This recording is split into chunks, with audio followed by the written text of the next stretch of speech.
గోవు ఎట్లా బాధపడుతుందంటే, నాకే గనక నోటి మాట ఉంటే ఆ మాటకు మాట్లాడే శక్తి ఉంటే,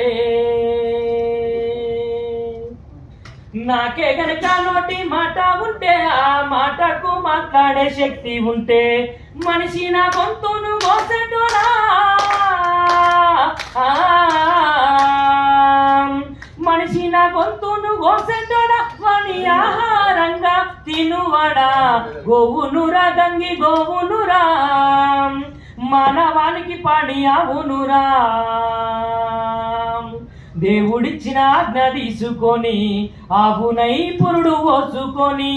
దేవుడిచ్చిన ఆజ్ఞ తీసుకొని ఆవునై పురుడు పోసుకొని, మానవ జాతికి సేవ చేసి గంగి గోవుగా